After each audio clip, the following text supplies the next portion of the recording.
So when I prepare my interviews, I often ask my guests to offer a closing thought. The soundbite, the meme, something they want to leave my listeners with. Something they hope they'll take away with and maybe talk over the dinner table or, well, just discuss with others. But today I'm going to open the show with my guest's parting thoughts. His name is Derek Blais, and he says, be yourself, everyone else is taken. I couldn't save that for the end. In fact, I want to spend the entire interview exploring what it means to be yourself.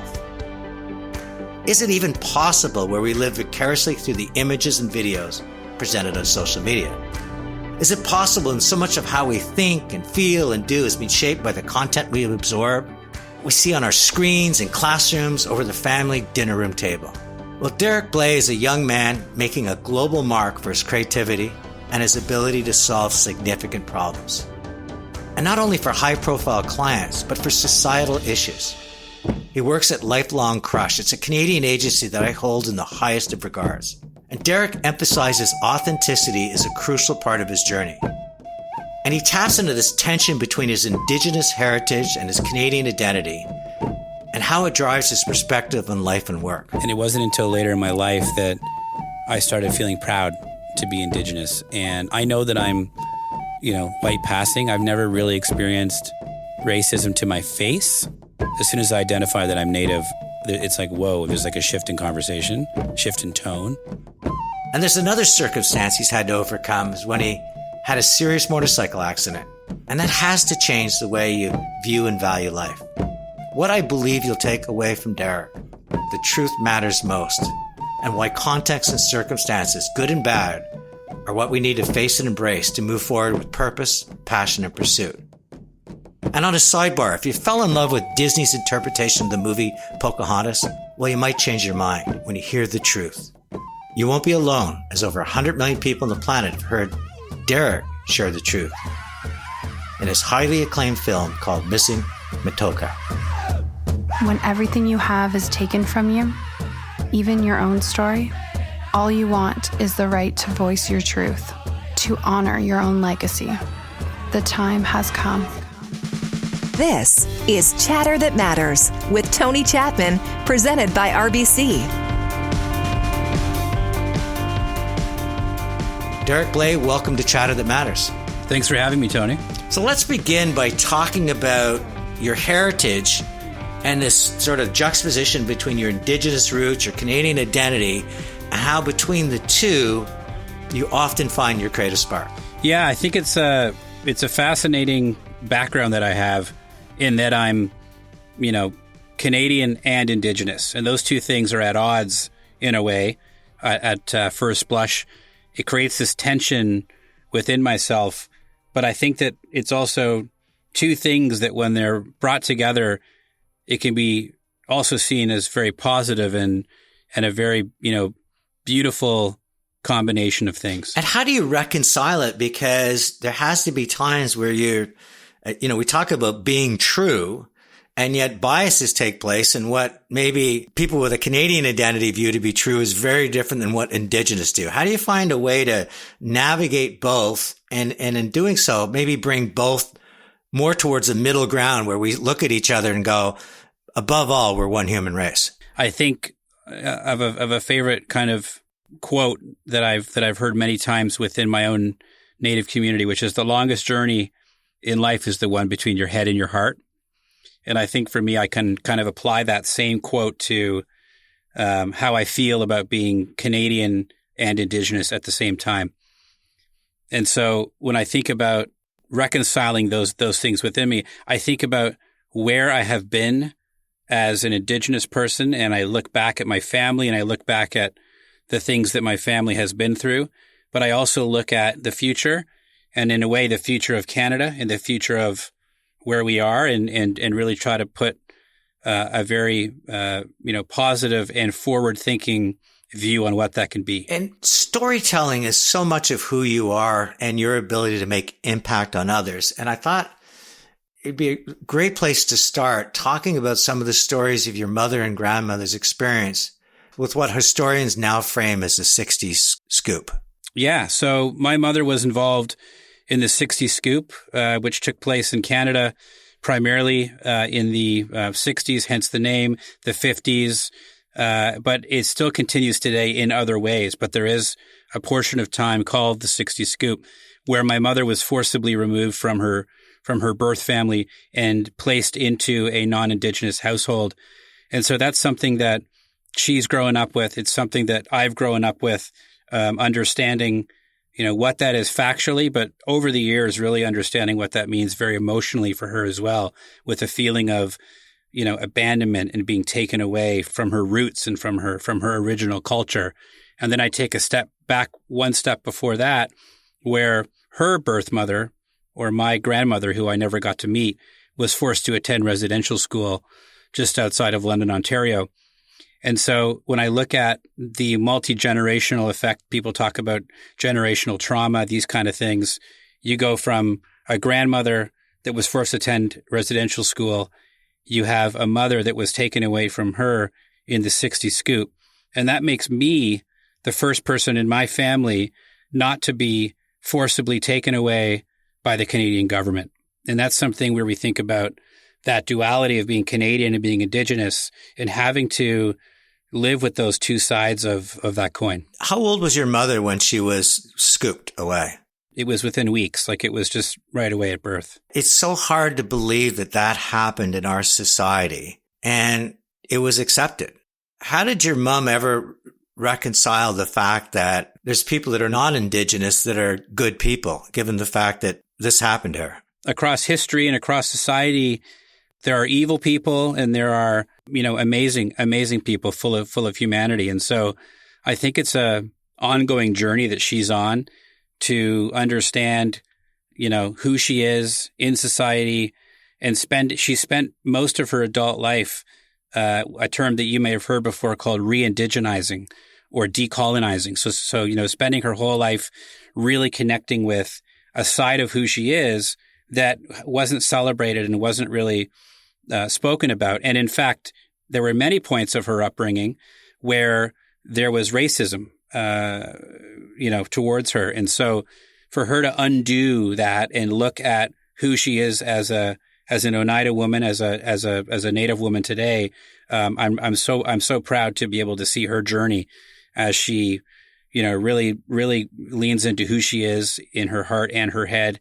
And she's able to feel confident and feel like her identity is strong. We're going to get to your sort of, I don't like the word social justice, but what you're trying to do to make people aware of the truth. But I'd love to talk a little bit about your time at Marshall McLuhan. It's ironic that you went to a high school named after one of the icons in media, and now you're taking on that sort of position as one of the young guns in media. So tell me a little bit about the school, and if I went back and talked to your teachers, what would they say about Derek Blais? I grew up with a computer in my household ever since I was a kid. My dad had a original IBM PC with a green screen and 2 actual floppy disks, which some people who are listening will probably know exactly what I'm talking about. And there's probably some people that are like, what's a floppy disk? So I've always had computers around. I've loved computers, getting into programming, playing games, etc. So it's kind of just been this like technological continuum. And then I go to Marshall McLuhan and I'm in grade 9. And of course, because the school is named after him, there is a huge focus on technology, a huge focus on computers. And we were this pilot program within the school board where we had computers in every single subject. And it turns out that doing math on computers is not as good as doing math with a pencil and paper. But there was a huge, it was called the ComTech department, huge communications focus at the school. We had a Mac lab.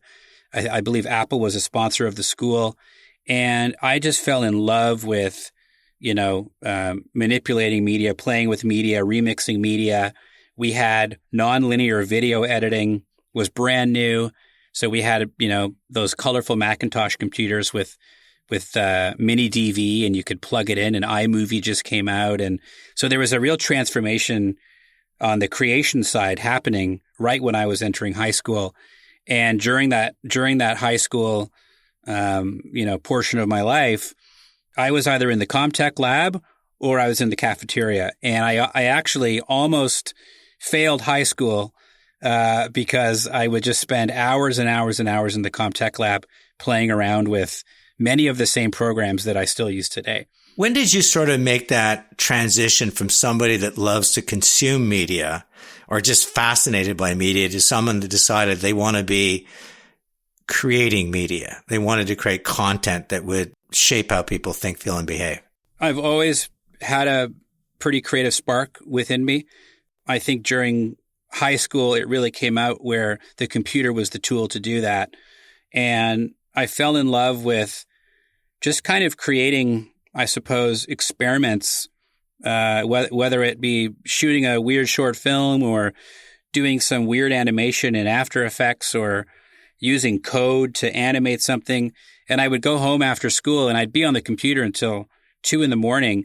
And I loved kind of, seeing things come to life by creating them with my own 2 hands on the computer. And then throughout that high school experience and learning that, the medium is the message and all these things, it was really fascinating to me to see people's reactions to the media that was being created. And we actually created a multimedia festival, a group of students and myself and our teachers, that we called M3F. And it was the McLuhan Multimedia Festival. And we created a forum for high school students all across the city and eventually all across the country to submit their pieces of media that they were creating. And we created essentially a showcase and an award show that was super exciting. And you could see how the creative industry was really shifting at that time and becoming much more digital. Interesting you talk about an awards festival, because now high schools seem to be, everybody gets a medal for showing up. Nobody fails. We kind of all march in step, but you're a disruptor. You probably missed more classes than you should have because you fell in love with something you were passionate about and you created an award show where somebody won. Do you think we're missing a little of that in society? I think that in an awards capacity, there's lots of different award shows within the advertising sector and the creativity sector. I think that there could be a different kind of award show that could exist outside of that celebrates creativity outside of the advertising sector.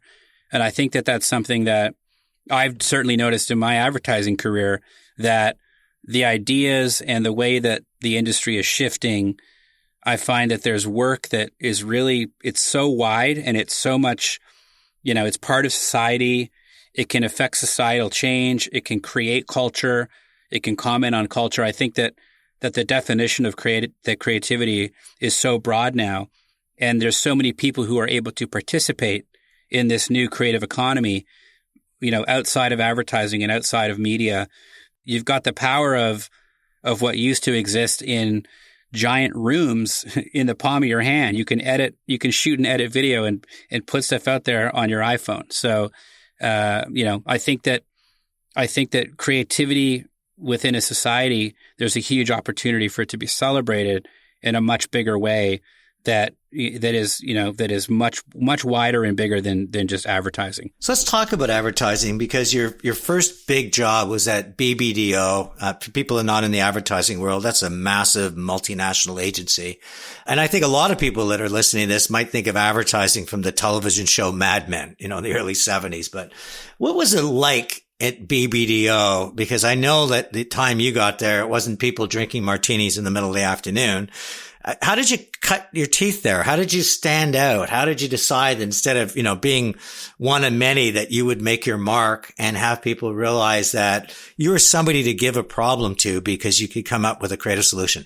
For me, it always, it goes back to high school in a way, because I always liked creating interesting and different solutions to things. And I didn't grow up thinking about necessarily going into the advertising industry as a career choice. I had all these tools and these programs that I knew, and playing with media, playing with different ideas.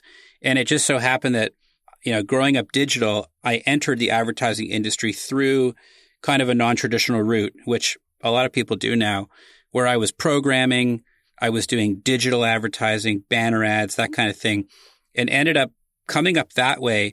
And when I worked at agencies like BBDO or DDB, I was really learning, the structure of business and strategy and briefs and how to create work for blue chip clients and what kind of level of work that meant. And so going through that process to me was a really exciting time, but also, being able to create disruption or being able to create ideas that kind of existed outside of the traditional lanes, but while within more of a traditional environment was really exciting to me. And in a way, it kind of reminded me of high school. And how open was it? Because the status quo, to me, it gets firmly entrenched in any organization, even big agencies. This is how we do things here.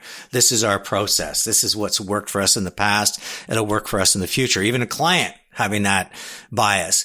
How do you, as a young person, convince people that trying something new and different, taking something from that lab at Marshall McLuhan's high school and bringing it into the world, how did you convince them to take a chance on you? I think it comes down to making sure that whatever we were doing was rooted very firmly in strategy. So we're making sure that whatever we're communicating is being communicated through the work that we're doing. How that comes to life can be totally crazy and sometimes insane. But as long as it's, answering the brief or it's on strategy, that's how we really grounded things. And then when it came to work that was non-traditional or stuff that didn't fit the mold, media buys and the KPIs of measuring things, I would always go in and say, listen, no matter what we do and what we put out there into the world, it's going to hit the media buy, it's going to hit those KPIs. So why don't we push it? Why don't we try to do something that is different and is really creative and just put it out into the world, right? It's as long as it's on strategy, as long as it's on budget and it's going to get done in time. If we push it beyond something that would be more traditional, we're still going to get those impressions, but why don't we try to get more? I mean, a lot of young people that listen to this show run into that wall that I call status quo. They're coming in with ideas. They're coming in with enthusiasm. They're coming in with their experiences garnered in the labs of Marshall McLuhan or on a track field or playing video games. And very often they're stopped in their tracks because, there's too much risk. The client doesn't have the appetite for risk, or the senior team says, wait your time. This is what I need you to do. But you very early in your career, you were selling these things through. So yes, it's on strategy. I accept that. Yes, you're saying that you're not going to really hurt the performance numbers. So, but you still had to convince people to take a risk on you and a risk on the idea. Any advice you can offer people listening on how to turn that desirability into feasibility, how do people to buy into your dream versus ignore it because it's something they didn't dream about? I think that one key element is definitely collaboration. Even though we're creating ideas over here and we're presenting them to the clients, it's a total team sport, right? So involving everyone who's part of the idea early on, gaining that trust with clients and bringing them in really early on is key, because now it feels like when you show up to that first presentation and you have a piece of clay that has started to form, you can really bring in other people, producers, clients, strategists, account people, whoever, to help shape that clay with you. The other part of that, which kind of is a really key tension, is there's collaboration, but there's also conviction. You are collaborating and you definitely want everyone's point of view, but you also have to have conviction in what you think is going to work. And you have to be able to have a vision towards what that thing might be. And when you walk in with that conviction and that vision, but the ability to listen and collaborate at the same time, I think when you put those ingredients together, you can make something really amazing. My guest today is Derek Blais. When we come back, he looked at the story of Pocahontas and said it was time to tell the truth. And he called the film Missing Matoka. Hi, it's Tony Chapman. RBC stands for Indigenous Inclusion and Prosperity, now and for all generations to come. We're providing employment opportunities, customized education, encouraging entrepreneurship, and offering opportunities to suppliers while supporting communities coast to coast. They want to make a difference and be an active participant in the reconciliation movement. reconciliation matters to you, to me, and to RBC.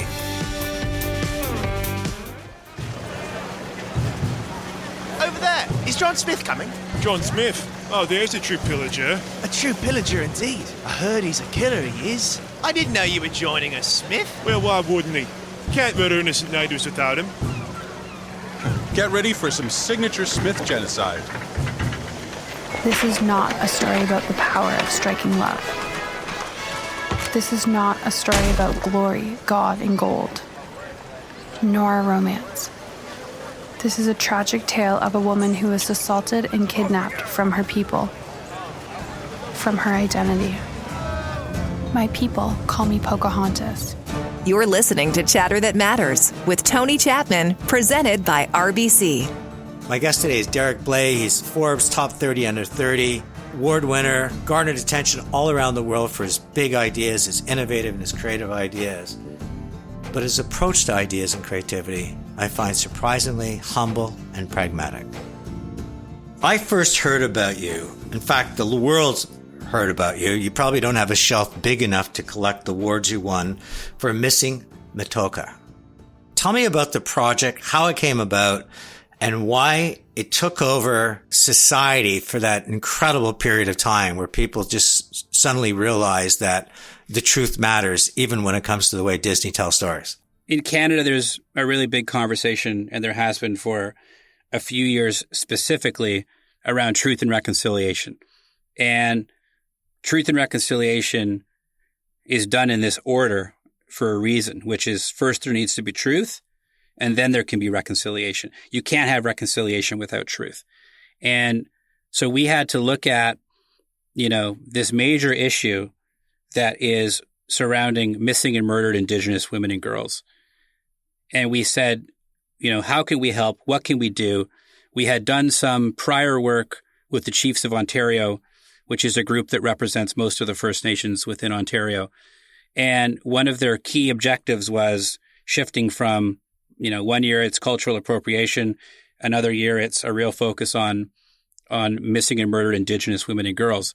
And so there was a call to action coming out of the national inquiry to look at stereotypes and to do something about stereotypes that persist within society. And so working at an advertising agency, working in a field of media, we thought, okay, we can actually answer one of these calls and we can do something to help participate in this national conversation, do something positive to help bring to light these stereotypes that persist. And we found that the stereotype of the Indian princess, or the stereotype that Indigenous women are submissive or more sexually available, is something that we can look at and we can counter and say that is total bullshit. And so we looked at the most prominent example, the most famous Indigenous woman that everyone knows, right? Pocahontas. Everyone knows the story. It's codified and baked into the story of North America, really, And we did all this research and we found that she was actually one of the first documented missing and murdered Indigenous women in North America. And so we thought, okay, that's crazy. That's ground zero. We said we have to flip this on its head and tell the truth. We have to tell the true story of this and do it in a way where we're going to co-opt another version of her story that's very well known, which is the film. And how did you go about doing that? Because obviously there's copyright issues. There's a whole gauntlet of things. I mean, the idea is so big. I'm sold. But now the reality hits. I've got to make this idea work. How did you go about doing that? What's the quote? Like 99% perspiration, right? Like when you've got an idea it's that big. Once we thought about this idea and we thought we're going to pull this off, it was like, now the real work is beginning, which is, selling the idea in, making sure that the community has been consulted, right? Which we did. We worked with Chiefs of Ontario. There was essentially a panel of elders, of female elders, women across many different First Nations who heard our idea and they said, this is awesome. You guys should do this.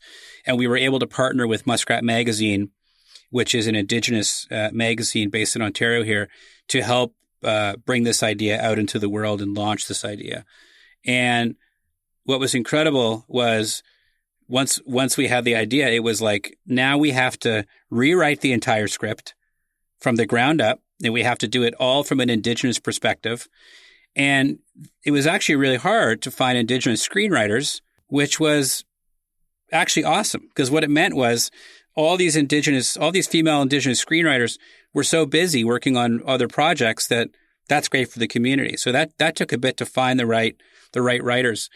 And then it's not just writing a script in a traditional sense, because when you make an animated film, you write the script first, you record the voiceover, and then you animate based on the voiceover. But we had to do things backwards, which was look at the existing script, rewrite it from an Indigenous perspective, but make sure that we're using the same amount of syllables and similar words that would line up with what's going on screen.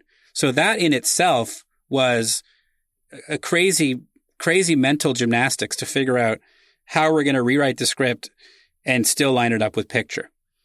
And from there, it was a process of going scene by scene, frame by frame, making sure it was lining up and making sure that it was also historically accurate.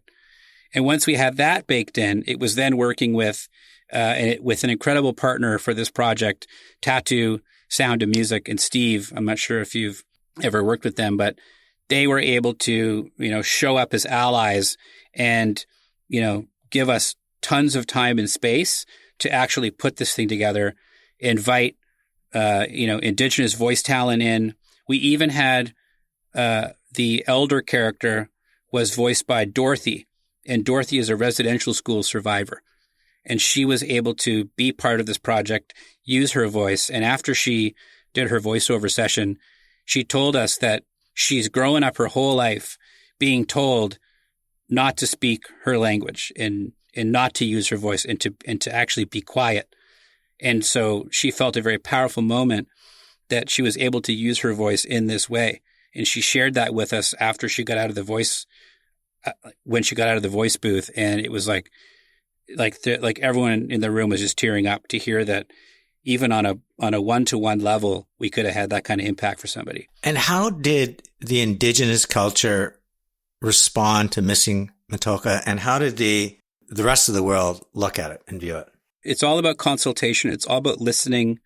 And so along the way, we made sure to have people who were representing, and not to pan-indigenize, but we had many different female elders from many different First Nations kind of sign off on the idea initially.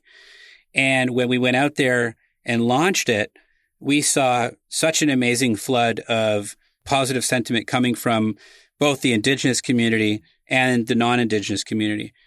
One part that really hit me pretty hard was this idea, is so big and so powerful that one of the first news stories that broke outside of Muskrat Magazine was the National Post, which is, traditionally is much more of a conservative paper. I was like, this is amazing. Then I went into the comment section of that article, and it was full of racism and horrible comments within minutes of this thing going live. And I said, look, that's the reason why we have to keep doing things like this, is because people aren't seeing things from the right perspective. And it was just like a case in point that this kind of work matters and this kind of work is important for non-Indigenous Canadians to understand representation and what's going on. One of the other things I want to talk to you about is the aftermath of this serious motorcycle accident that you were in. And did that change you in any way? I think it changed me fundamentally. I mean, I think anyone, and I'm not sure, Tony, if you've ever been through a experience where you almost died or, you almost got into a car accident or something. But when you almost die, you really start questioning, A, why am I here? And B, who am I? Not from like a medical concussion perspective, but just more of a kind of a deeper question about oneself. And so coming out of that motorcycle accident, I had about 6 months off work where I was recovering. And I really thought to myself, I'm still here. I should have died. And who do I want to be? What parts of me do I want to bring with me in this kind of rebirth or this kind of new lease on life that I have? And hopefully I've got 8 lives left. But I thought to myself, I really owe it to this side of who I am that, I've kind of been ignoring my whole life. And I have great privilege in the ability that, of how I look. And as far as I know, I've never experienced racism to my face of being Native. But I actually kept that part of myself quiet for many years, which is almost this weird concept of being racist towards myself and not wanting to be proud of being Native. And coming out of this motorcycle accident, I thought it's really important that I honor that side of who I am, and I honor my Indigenous heritage, and thought about, the generations before me and what they had to fight to get through for me to even be here today. So it was really, I took quite a moment of pause to think about who I was and how I wanted to spend my time and use the gift of creativity that I have. The Indigenous culture, for what I've learned over the years with this podcast, has a different level of spirituality than most. It's less about maybe the words in a Bible and much more about Mother Nature and nurturing Mother Nature, and that we're all connected. We're all part of this. Do you feel in any way that motorcycle accident or the insights coming out of it is part of your journey? It was meant to be so that you would have this perspective, take it with you at such a young age with such a sort of a big platform in the advertising world? Who you are is based on your experiences in life, right? And when I look at that accident and I look at the fact that I survived it, it's something that I actually look back on and go, you know what? If I had a choice, I would do it again, which I know sounds totally crazy, but it totally gave me this shift in perspective that I think only something like a major life event can do like that. And so I'm very proud of my ability to get through that, and proud of really having a positive mindset coming out of that and really, taking a step back and going, okay, who do I want to be moving forward? And what are the lessons from this that I can learn? So Derek, another question as we get near the end of the interview. I mean, you've got Forbes Top 30 under 30. You've got accolades, awards, worldwide recognition. I'm sure you could have written anything, any kind of plan or job that you wanted with BBDO, but you made a move from a multinational to a boutique called Lifelong Crush. I've had Bev on my show, who's part of that, your organization, and Jay on, and Denise, but I'm just curious why you made that move to something smaller, and what do you hope to do with a platform where you could say less is more? I think what's really fascinating about Lifelong Crush and about, I think, independence in general is there just seems to be this kind of resurgence. And if you look at, a longer timeline, there's been many moments in Canadian advertising history where there's been these ups and downs of networks and independence and networks and independence. And I think right now, Lifelong Crush and the team that we have here and the owner group within, Bev and Jay and Carlos and Denise and Todd. I worked with Denise and Todd at BBDO before. I worked with Jay at DDB. And using the multinational model, it's almost like, and I didn't go to university. So when I look at these bigger agencies, they are fundamentally hardcore businesses.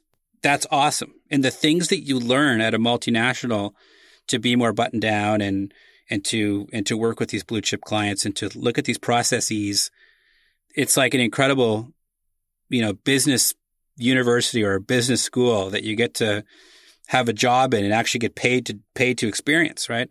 And coming out of that kind of multinational training, we're seeing a lot of people shift into a more independent mindset. And so for me, I spent 10 years at BBDO, and when I came over to Lifelong Crush, there was just this energy of, entrepreneurialism. There was an energy that we had all the people in the room where we could make decisions about our future and the kind of work that we want to do, and we could shape that and collaborate on that in a very real time way. So it felt like a more independent, more free free way of working on the business. What role do you think agencies like Lifelong Crush can play in helping also shift the narrative so that people believe that there's still possibility out there? There's still opportunity, because I see so many people, not just young people across society, feeling that the headwinds are just so strong that I'm just falling on my back feet and maybe even falling over. What can you do as an organization with your incredible storytelling power and your belief in the truth to maybe lift not just our spirits for a moment, but maybe even lift Canada so that we believe in the Canadian dream again? That's a huge question. I think our news feeds have never been more full of information and also disinformation. And so I think when you go back to the fundamentals and you look at truth and you look at creativity and you look at disruption, as you mentioned, disruptive ideas, I think there's never been a more important time to be creative and to do ideas that have never been done before and to do ideas which sometimes people call risky. Those are the kind of ideas that resonate within culture. They cut through the news feed. They capture imagination. And so I feel a real sense of purpose as an Indigenous Canadian, as a leader within the agency, to create, work that connects with culture, connects with Canadians, connects with society, and work that can sometimes fundamentally change something that really needs changing. Derek, I always end my podcast with my 3 takeaways. And Bev warned me that I'm just going to absolutely fall in love with the way you think and approach, because she just thinks the world of what you bring to their culture in terms of context and circumstances. It started with your grandmother in residential schools, your mother with the 60s scoop, you identifying as now almost like your mom came back and wanted to reconcile who she was. In many ways, your motorcycle accident started you in that journey. But my 3 things is, the first one is from your Indigenous roots and this beautiful quote: the longest journey is often between our head and our heart. I can't think of a quote that rings truer, especially nowadays where we're losing that, as you described, lifelong crush, that sense of opportunity and excitement and entrepreneurship and going after things. We as individuals have to shorten that journey between what we're passionate for and we're excited about and what we go after. The second one, obviously, is that you talk about the need that never been a better time to create that ideas that matter, that resonate, that cut through culture, that make eyes shine. And I love that you talk about, but there's no I in that. It's a team effort. It's about collaborating with your team, collaborating with your client, but also collaborating with a sense of conviction that you can see where we're heading. You can animate it so that even when the going gets tough, the tough keep going. And then the final thing is that, which I loved, is your honesty with the motorcycle accident, that you were in many ways in your early years racist to yourself, bearing your Indigenous roots. But when you said at the end of it, I survived this accident, what do I want to take forward? What do I want about me that I take with me? I think is a lesson in life for all of us, that we don't need a motorcycle accident to realize that every day we're starting our future, and that if we really bring forward the things that matter most, I think we can matter most, and in doing so, collectively, society can matter most. So, for all of that and more, Derek, I'm just enjoyed chatting with you. Well, thanks so much, Tony. I'll just build on your comment around about the journey or the distance between the heart and the head, and add to that the journey is the destination, which I know sounds cheesy, but that truly is, I think, what life is all about. Is you got your head and your heart. There's a long distance between those two, but being comfortable in that journey as the destination. Chatter That Matters has been a presentation of RBC. It's Tony Chapman. Thanks for listening. Let's chat soon.